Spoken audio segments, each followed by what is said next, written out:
السلام عليكم، اهلا بكم في قناتي. وحشني كتير جدا جدا. ان شاء الله النهارده الفيديو خفيف وسهل جدا. معجنات بقى بشويه سكر وبشويه زبده، يعني مش مكلف خالص. تقدر ان انت تعمليه بشويه دقيق وحبه سكر، هتعمليه على طول في ثواني، مش هياخد منك وقت خالص. تقدري كمان ان انت تطلعي الجمال ده وتحطيه في اكياس وتحطيه في الفريزر، هيقعد معاكي فتره طويله جدا من غير ما يجرى له اي حاجه. طلعيه بس كده قبليها بشويه، هيبقى معاكي جاهز واكني لسه عاملاه دلوقتي حالا. تابعوني وشوفوا الفيديو الاخر، هتلاقوا الوصفه سهله جدا وهتطلع ان شاء الله ناجحه معاكم من اول مره هتعملوها فيها. بس اتبعوا تريكات كده مهمه جدا، هي اللي بتنجح المعجنات وهتفرق معاكم جدا. اهم حاجه نسمي بالله ونبدا في وصفتنا.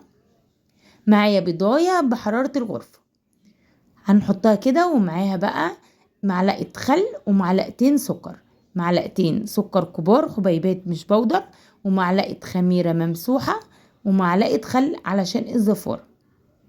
هنقلب بقى المكونات دي كويس جدا علشان البضاية كده تبقى كويسة معايا. هنقلبها كويس، وهيكون معايا نص كوباية من اللبن ونص كوباية من المية. يكون دافي يعني ما تكونش متلج علشان الخميرة كده تنشط وتتفاعل معايا. ومعايا ربع كوباية من الزيت، يبقى نص كوباية من الحليب، نص كوباية من المية، ربع كوباية من الزيت. المكونات دي اللي هستخدمها لنص كيلو من الدقيق. هيبقى جاهز معايا بقى نص كيلو من الدقيق، عليه نص معلقة صغيرة من الملح، وهقلبها كويس جدا. وهنزل المكونات ديك على السوائل اللي انا عملتها. هقلب بقى كله كده، هقلبها في الاول بالمعلقه كده، وبعد كده بقى نخش بايدينا ونعجن. علشان اهم حاجه ان العجينه بتاعتي تتعجن كويس جدا، ان انا اطلع في العجينه العرق بتاعها. هلم بقى الدقيق بتاعي كله كده من الاطراف بتاعتي، واروح عجناها كويس جدا. تقدر ان انت تحطيه على رخامه كده وتفضلي بقى تعجني فيها بالشكل اللي انتوا شايفينه ده. اهم حاجه بقى لو لسه متابعيني، يا ريت ما تنسونيش في اللايك والاشتراك. المعجنات دي سهله وبتبقى خير في البيت وبيبقى طعمها جميل جدا. زي ما قلت لكم، اهم حاجه نقعد نعجن فيها كده حوالي 10 دقايق ولا ربع ساعه علشان تبقى معاكم لينه وطريه.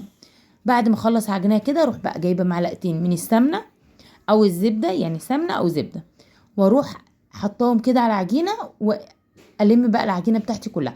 هتحسي ان هي اتفرولت منك او بقت مش ملمومه كده، لا، لمي العجينه بتاعتك بالزبده، هتتلم وتبقى جميله تاني. بدأت ان هي تتلم كده، في الاول هتلاقيها اتفرولت كده لكن هتتلم بعد كده. معلقة الزبدة دي بتدي لها طعم تحفة، بتخلي العجينة بتاعتك طعم القرصية نفسها طعمها حلو. بعد ما عجنتها كده وخلصت خلاص، هدهن بقى وشها شوية زيت بسيطة، واحط اغطيها واسيبها تخمر. حسب بقى المكان دافي عندك ولا لا، هي هتخمر مش هتاخد نص ساعة. هروح بقى رشه كده، رشه دقيق بسيطه علشان ما تلزقش معايا على الرخامه، واقسمها لقطعتين. هعملهم بقى كورتين كبار كده. اهم حاجه في الخطوه دي ان انا اغطيهم علشان ما تبقاش ناشفه منك او تعمل وش كده ناشف من فوق. بعد بقى 10 دقايق كده اسيبها بس ترتاح، علشان لما اجي افردها على الرخامه تتفرد معايا، ما تبقاش عامله زي الاستك. بعد ما سبتها حوالي 10 دقايق، رحت عينه واحده وخدت التانية كده، بفردها بقى بالنشابه زي ما انتوا شايفين. انا عايزه شكلها يبقى مدور كده.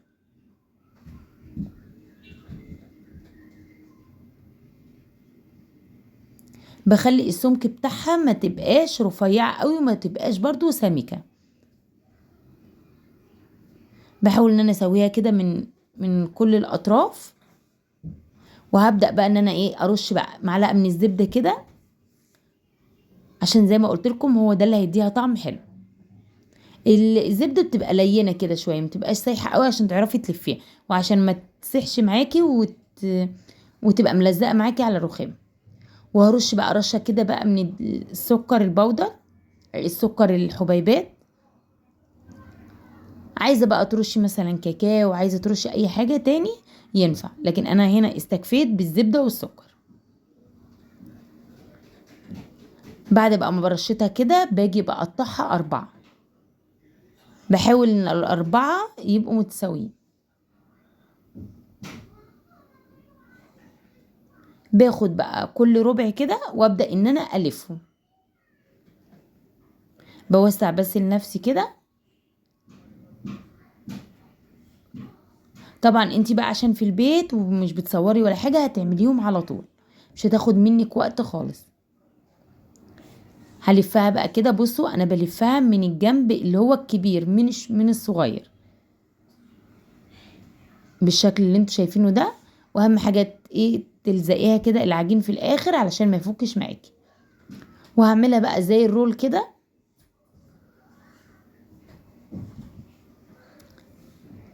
وابدأ بقى ان انا الفها زي القوقعة كده. بتبقى من جوه كده محشية وطعمها جميل، وفي الاكل بقى بتبقى طعمها خطير.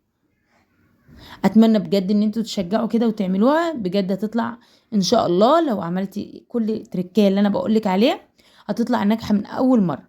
برش بقى صاج او الصينية بتاعتي رشة كده من الزيت، وهبدأ ان انا ارصهم فيه. دي بوريكي واحدة تانية برضو زي ما قلتلك، بلفها من الناحية اللي هي الكبيرة وانزل بالصغيرة، بقفلها كده وابدأ ان انا اخدها من جوه لبره لحد ما تبقى بالشكل ده.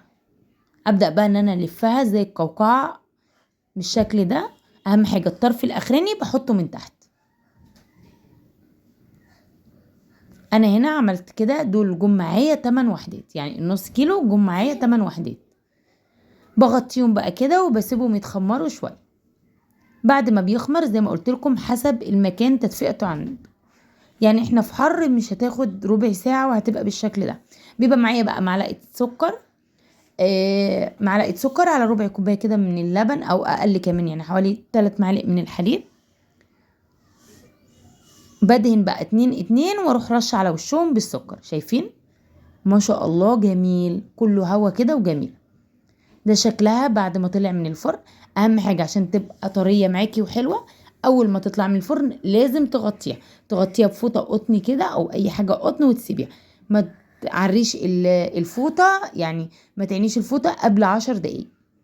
هتطلع بقى معاكي طرية وتحفة. طريقة التسوية لازم الفرن بندخله على فرن يكون سخن مسبقا قبليها، وتكون درجة الحرارة حوالي 180، وندخله في الشبكة اللي في النص. هيبقى تحفة. مجرد ما يحمر كده من تحت هتشغلي عليه الشواية، لو كان لسه محمرش من فوق هيبقى معاكي نتيجته ممتازة جدا. يا ريت بقى ما تنسونيش في اللايك والاشتراك. مع السلامة.